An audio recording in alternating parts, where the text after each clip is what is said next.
Hi friends, எல்லாம் எப்படி இருக்கீங்க? நான் ரொம்ப சூப்பராக இருக்கேன் ஃப்ரெண்ட்ஸ். எல்லாருக்கும் ஆயுத பூஜை நல்வாழ்த்துக்கள். எல்லாம் உட்காந்து ஒரு வாரமாக மாங்குன்னு வீட்டை சுத்தம் பண்ணி இன்னைக்கு நல்லா தான் டிவியில் ஒரு படம் போடுவாங்கடா. உட்காந்து பொரிக்கடையோ இல்லை சுண்டலோ வேக வச்சு மத்தியானத்துக்கு மேலே படுத்துட்டு ஜாலியாக சாப்பிட்லாம் அப்படின்னு நினச்சிட்டு இருந்துருக்கீங்க. சத்தியமாக நானும் அப்படி தாங்க நினச்சிட்டு இருந்தேன். காலையில் நேரமாகவே இருந்துருச்சு. பொங்கல், சாப்பாடு, இட்லி எல்லாம் செஞ்சு வச்சுட்டு பச்சைமலை முருகன் கோயிலுக்கு போகலான்னு கிளம்பியாச்சு.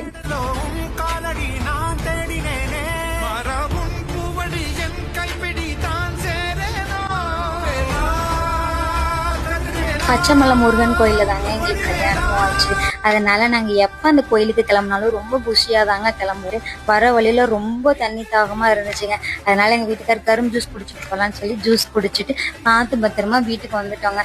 உங்களுக்கு இப்படி ஆயுத பூஜை எப்படி போச்சுன்னு சொல்லி மறக்காம கமெண்ட் சொல்லுங்க.